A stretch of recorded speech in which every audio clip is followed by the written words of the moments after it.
j'avais à cœur de vous parler de la renommée de Dieu, de pourquoi et comment Dieu veille à sa renommée, comment il la protège.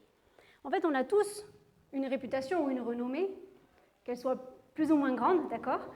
Et cette renommée, elle peut être entachée ou renforcée par des membres de notre famille, par exemple, ou par quelqu'un qui pourrait porter des propos à notre sujet. Donc, la renommée, elle est liée à la nature de la personne, mais aussi à ce que les gens peuvent dire de cela. Et il y a des choses qui sont vraies, des choses qui sont fausses. On voit que la renommée de Dieu, elle est aussi liée à son nom. Elle est liée à sa nature, à son caractère. On voit dans Ésaïe 42 au verset 8 que Dieu dit lui-même « Je suis l'Éternel, c'est là mon nom, et je ne donnerai pas ma gloire à un autre, ni mon honneur aux idoles. C'est pour l'amour de moi que je veux agir. Car comment mon nom serait-il profané ?»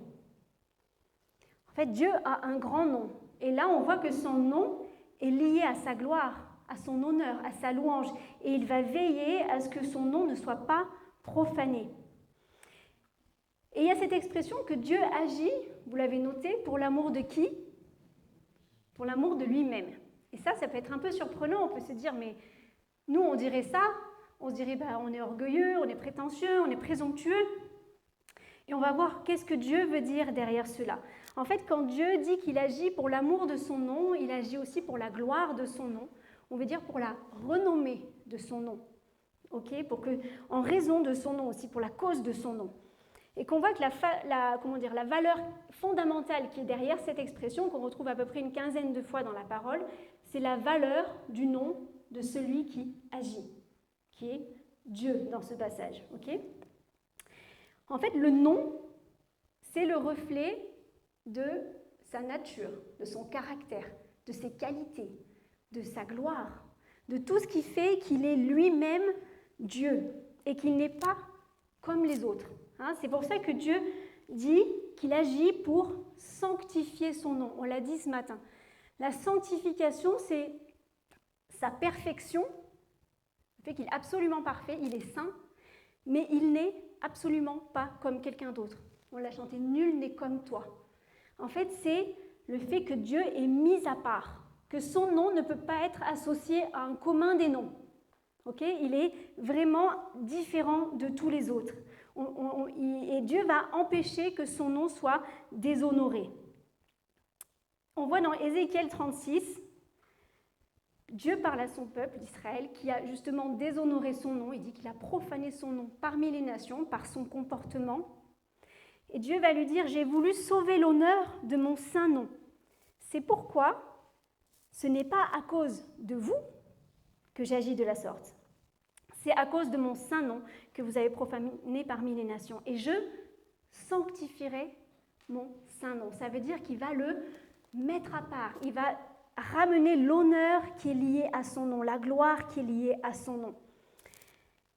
En fait, Dieu va agir en première intention pour la gloire de son nom, à cause de son nom et pas à cause de nous. Mais ça ne veut pas dire que Dieu n'a pas d'amour pour nous, que Dieu n'agit pas pour nous. Si on regarde le verset suivant dans Ésaïe, il dit « C'est moi qui suis le premier et c'est moi qui suis le dernier. » C'est la clé. Pourquoi Dieu agit à cause de son nom ? Parce qu'il est le premier et qu'il est le dernier. Si on rejoint le premier et le dernier, qu'est-ce qu'on obtient ? Si je mets le début avec le commencement et je les rejoins, un cercle. Et nous, on est où dans ce cercle ? Ouais, dedans. On n'est pas la finalité de l'amour de Dieu. Ça, je sais que c'est un peu choquant parce qu'on a tendance à se dire oui, Dieu m'aime. Dieu nous aime d'un amour grand, d'un amour vrai, d'un amour sincère, d'un amour puissant, d'un amour qui est fort, d'un amour qui est venu nous chercher alors qu'on était perdus, un amour qui nous a aimés le premier. Mais on n'est pas la finalité de son amour. il est le premier et il est le dernier. Et nous sommes dans ce processus, dans ce cercle. On est inclus dans le fait que la gloire lui revienne. Ça veut dire que quand la parole nous dit que tout vient de lui, c'est lui le premier. Tout vient de lui, se manifeste vers nous, et tout est pour lui. Tout nous vient de lui, il est le premier, et tout est pour lui, parce qu'il est le dernier. Et nous sommes juste là. Ce n'est pas nous le centre, c'est lui qui est au centre de cela. Et donc Dieu agit en fait pour que la gloire lui revienne. Parce qu'il mérite d'être glorifié. Pourquoi? Parce qu'il est le seul qui est saint comme il est saint, absolument parfait, et que nul n'est comparable à lui, nul ne peut être son égal. Donc en fait, nous ne sommes pas la finalité de son amour. Nous ne sommes pas, le but, la ligne d'arrivée. Mais ça ne veut pas dire que nous ne sommes pas importants. On voit dans la parole que Dieu va dire qu'il agit pour notre bien. Et Dieu prend plaisir à nous faire du bien aussi. Mais cette pensée, si elle est au centre, que nous sommes au centre ou que nous sommes la finalité, en fait, on va avoir un filtre, une arrière-pensée qui peut nous faire lire la parole avec une interprétation qui ne va pas dans le sens que Dieu est en train de révéler là, de dire que la gloire lui revienne. On va prendre un exemple ensemble, ok ? Par exemple, le psaume 23. Quand on lit le psaume 23, et je suis la première à le lire comme ça, l'Éternel est mon berger, il prend soin de moi parce qu'il m'aime. Il veut me diriger, il veut me protéger, on l'a étudié ensemble. Et il me fait reposer dans de verts pâturages, vraiment parce qu'il veut prendre soin de moi. Il me dirige près des eaux paisibles. Pourquoi? Parce que j'ai de la valeur à ses yeux. Il restaure mon âme. Pourquoi? Parce qu'il veut mon bonheur. Il veut me voir heureuse et il me conduit dans les sentiers de la justice pour que je n'ai pas de problème, pour que ma vie soit facile. Bon, il est quand même précisé à la fin de ce passage dans le psaume 23 que c'est à cause de son nom. Et du coup, on a tendance à dire que Dieu nous conduit dans les sentiers de la justice à cause de son nom et qu'à cause de son nom, c'est juste lié à « il me conduit dans les sentiers de la justice ». Alors que Dieu fait tout ce qu'il fait à cause de son nom. Okay? Du coup, si on relie ce passage avec la lecture que Dieu fait les choses à cause de son nom, parce qu'il est au centre de tout, on va lire « L'Éternel est mon berger, celui qui me dirige, qui me conduit à cause de son nom. » Et c'est une des mentions du nom double de Dieu, hein, Yahweh, celui qui est continuellement qui il est, Roi, berger. Il est continuellement berger. C'est pour ça que David peut dire « Il est mon berger ». Et je ne manquerai de rien à cause de son nom. Pourquoi? Il est qui? Yahweh, Jireh, celui qui pourvoit. Et il me fait reposer dans de verts pâturages, le repos et la paix. Hein. Il me dirige près des eaux paisibles. À cause de quoi? À cause de son nom. Pourquoi? Il est qui? Il est Yahweh, Shalom, ma paix. Il restaure mon âme, il guérit mon âme, on l'avait vu, hein, il retourne notre âme, il nous guérit. Pourquoi? Parce qu'il est Yahweh, Rapha, celui qui guérit, donc il agit comme cela à cause de son nom. Et il me conduit dans les sentiers de la justice à cause de son nom, parce que quel est le nom de Dieu qui est associé à la justice? Yahweh Tzidkenu, il est l'Éternel, notre justice. Donc ce n'est pas seulement la lecture de ce psaume, par exemple, en se disant, ben voilà, Dieu, il fait tout ça pour moi parce que je suis quelqu'un d'important à ses yeux, que j'ai de la valeur à ses yeux, qu'il m'aime énormément. Et c'est vrai, parce que Dieu agit et il prend plaisir à nous faire du bien. Mais il fait ce qu'il fait parce que c'est lié à son nom, c'est-à-dire à sa nature, à son caractère. Et son nom, sa nature, son caractère ne peuvent pas changer. Parce qu'il est continuellement qui il est. Yahweh, c'est Eyé, Asher Eyé en hébreu, c'est je suis qui je suis. C'est quand Dieu se révèle à Moïse et que Moïse lui dit, mais si tu m'envoies là-bas et je vais dire, je viens de la part de qui? Il lui dit, tu diras que tu es envoyé de la part de je suis. Je suis Eyé Hacher, Eyé, celui qui est continuellement qui il est, et qui sera continuellement qui il sera, et qui était continuellement qui il était, et qui il est, et qui il sera. Ça, c'est notre Dieu. Et c'est pour ça que Dieu est fidèle à son nom et qu'il agit en faveur de son nom, à la gloire de son nom et pour l'amour de son nom. Ça, c'est notre Dieu. Et le nom de Dieu va se manifester de deux manières dans nos vies. La première, c'est en lien avec le salut, parce que la parole nous dit que quiconque invoquera le nom du Seigneur sera sauvé. C'est-à-dire que dans le nom du Seigneur, il y a le salut. C'est Jésus, l'Éternel, notre salut. Dans son nom, il y a la puissance de sauver. Et c'est pour ça que quiconque invoque son nom sera sauvé. Il passe des ténèbres à la lumière. Et ça, c'est une assurance, parce que Dieu est fidèle à son nom.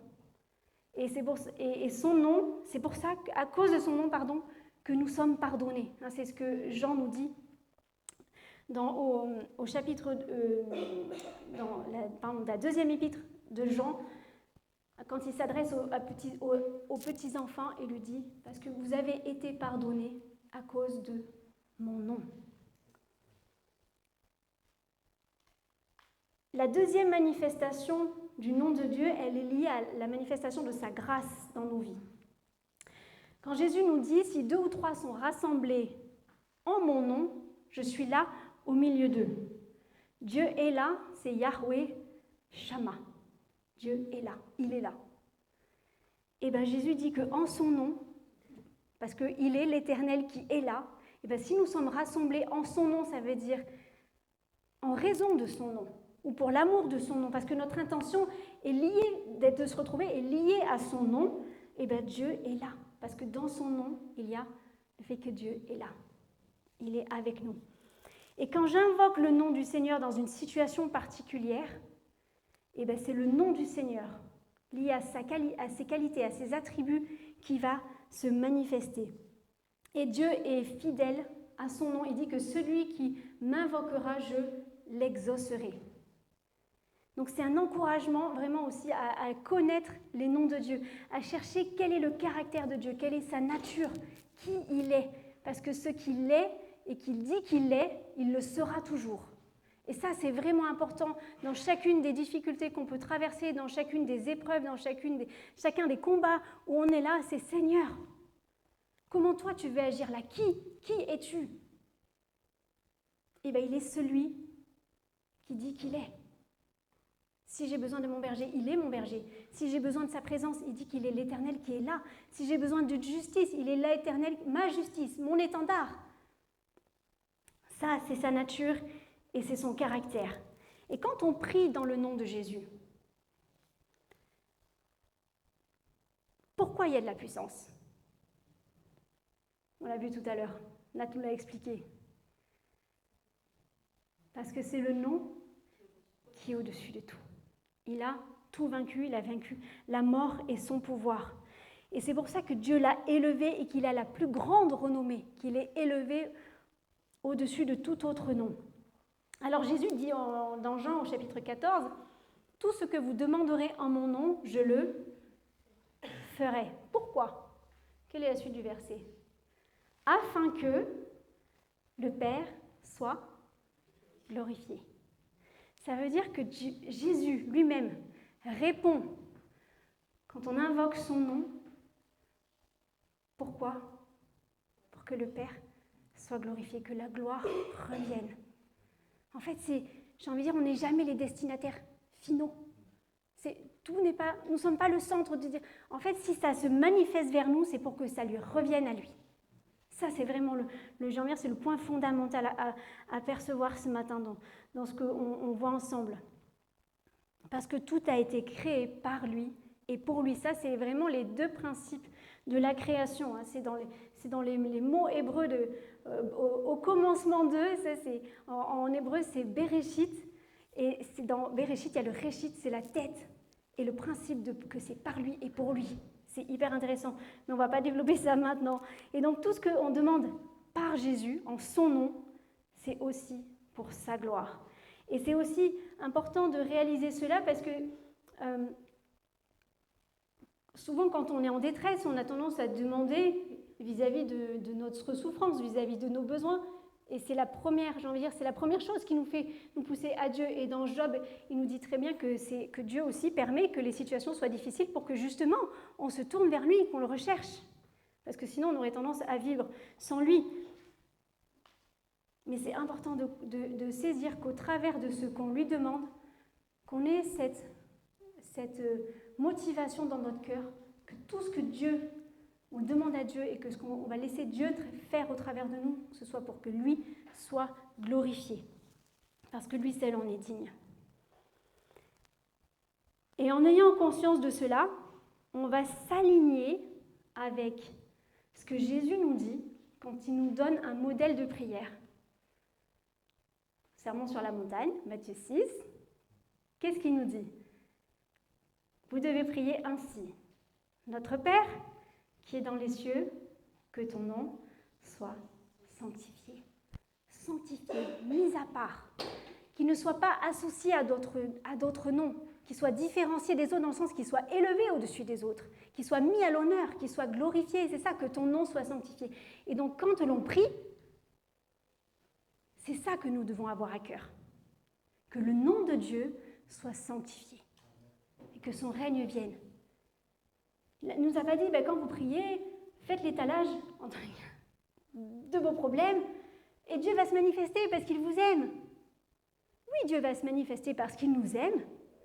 Et pourquoi il nous aime d'un amour si grand ? Pour que la gloire lui revienne à lui. Parce que personne, comme lui, n'a pu faire ce qu'il a fait. C'est pour ça qu'il est mis à part, c'est pour ça que son nom est saint. Jésus, personne n'a pu faire ce que lui a fait à la croix. Donc la gloire qui est liée à son nom, elle ne peut pas être partagée.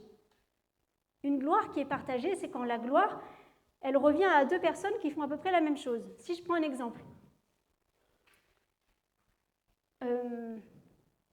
Quelles sont les grandes marques de distribution en France ? De grande distribution, pardon. Les grandes surfaces, les grandes chaînes de grandes surfaces. Bon, il n'y en a pas une qui prédomine, on est d'accord. Par exemple, la gloire est partagée. Si je vous dis le médicament antidouleur sans ordonnance. Ça, c'est la molécule. La marque, c'est Doliprane. Il a une renommée.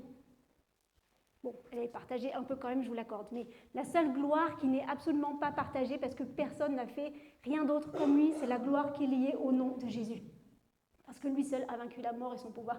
Les principautés, les dominations, les autorités, il les a livrées en spectacle à la croix, publiquement. Et lui seul avait le pouvoir de faire ça parce qu'il était sans péché. Et la mort n'avait rien pour le retenir, comme on l'a vu. Amen. Donc quand nous prions, notre Père qui est dans les cieux, que ton nom soit sanctifié dans ma vie, dans la vie des personnes, dans notre Église, dans notre nation. Et Dieu va agir pour protéger l'honneur de son nom. Et on voit que Dieu se soucie de la manière dont son nom peut être, à quoi son nom peut être associé. Et par exemple, on voit dans Exode au chapitre 16, alors que les Israélites, le peuple hébreu qui était sorti d'esclavage d'Égypte, est arrivé au désert de Sin et qui n'avait plus rien à manger, en gros il n'y avait que de la caillasse, ils commençaient à regretter ce qu'ils avaient en Égypte, vous connaissez ce passage-là, et ils n'ont même pas vraiment demandé, j'ai envie de dire gentiment, ils ont commencé à murmurer, à râler, Noé, Moïse, si on en arrive là, vraiment tu veux nous faire mourir dans le désert, et tatati, et tatata. Et Dieu a entendu les murmures du peuple. Et qu'est-ce qu'il a répondu ? Même s'ils ont demandé de manière irrespectueuse, je leur donnerai du pain. Pour leur montrer, quoi ? Que je suis Dieu. Pour leur montrer ma nature, mon caractère. Non pas parce qu'ils étaient bons ou parce qu'ils le méritaient. Il venait justement de... Dieu dit lui-même qu'ils l'ont demandé, qui n'était pas de la bonne manière. Mais pour autant, je vais quand même le faire. Je vais quand même leur donner du pain. Je vais quand même leur donner ce qu'ils demandent pour leur montrer qui je suis, pour leur révéler qui je suis, que je suis Dieu, Yahweh, celui qui pourvoit, Yahweh Jireh. Dieu s'est révélé de cette manière-là, parce que quand Dieu s'est révélé comme celui qui pourvoit, c'était avec Abraham. Donc il connaissait ce nom, Yahweh Jireh de Dieu, parce que c'était dans les générations précédentes. Et le souci de Dieu, on le voit quand Jésus reparle, encore une fois, au sermon sur la montagne. Et qu'est-ce qu'il va nous dire? Que si on demande du pain, est-ce qu'il nous donnera des pierres?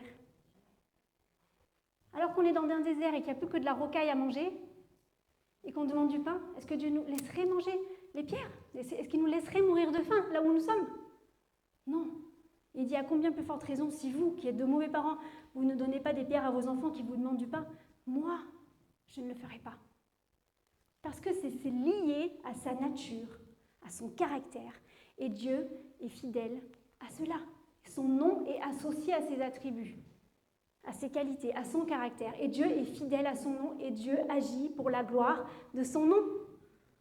Donc Dieu va forcément agir de manière à ce que sa gloire soit manifestée, à ce que son nom soit révélé, et du coup que ce qu'il dit qu'il est, il le fait. Amen.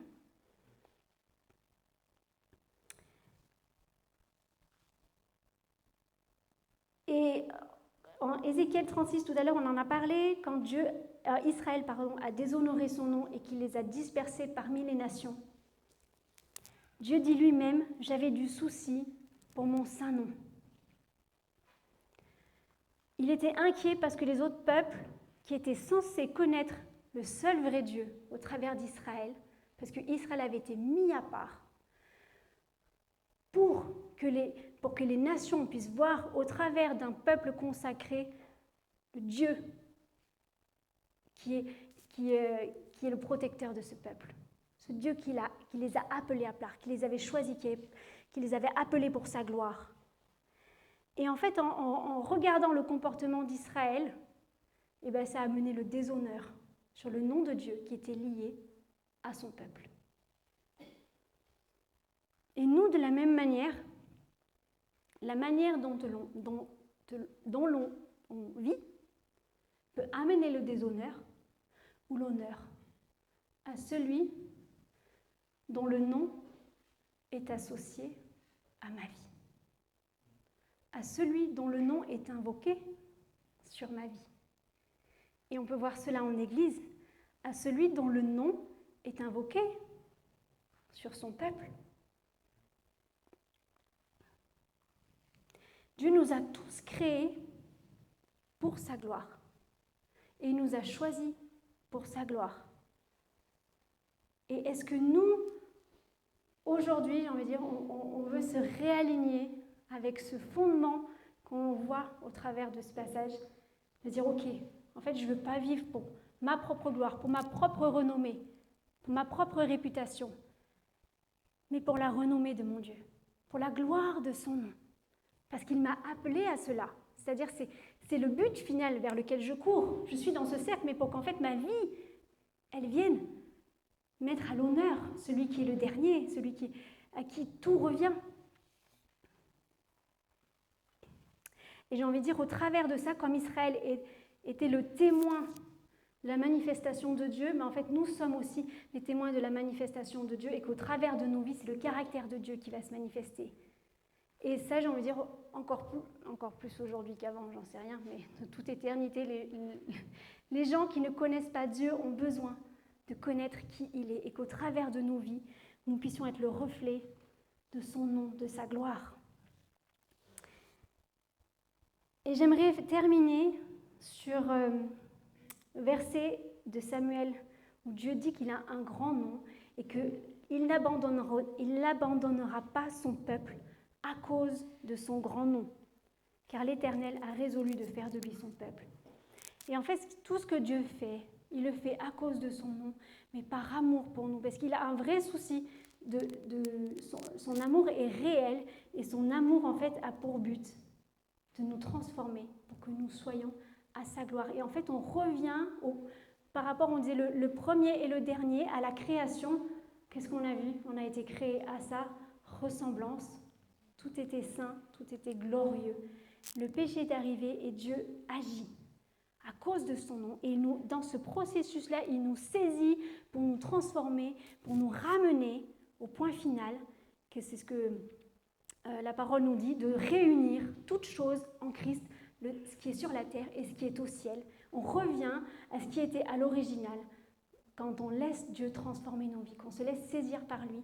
Du coup, on vient rejoindre ce but éternel qui est que toute la gloire lui revienne. Et l'encouragement que je veux dire au travers de ça, que Dieu n'abandonnera pas son peuple à cause de son nom. Dieu sera toujours notre berger à cause de son nom. Dieu sera toujours notre étendard à cause de son nom. Il sera toujours celui qui pourvoit dans nos vies à cause de son nom, parce qu'il est fidèle à son nom. Et tous ces noms qu'on a vus, Yahweh, Roi, Yahweh, Rapha, c'est ce qu'on appelle les noms doubles de Dieu, qui sont liés. J'ai envie de dire, le nom central, c'est Yahweh, l'éternel, celui qui est, et le qualificatif qui lui revient. Tous ces noms-là, on les voit dans la Bible, ils apparaissent à partir de l'alliance d'Abraham, où Dieu se révèle à Abraham, il fait alliance avec lui. Avant, c'est les noms de Dieu qui sont liés avec El Shaddai, Elohim. Et à partir de Yahweh, c'est les noms qui sont liés à l'alliance. Et nous sommes dans quelle alliance? Est-ce que nous sommes de cette alliance d'Abraham? Oui, nous sommes les descendants. Donc les noms de Dieu qui sont liés à son alliance, et quand Dieu fait alliance, il ne rompt pas l'alliance. Nous avons cette certitude que Dieu sera fidèle à son nom dans nos vies et qu'il va continuer d'agir à cause de cela dans nos vies. Amen.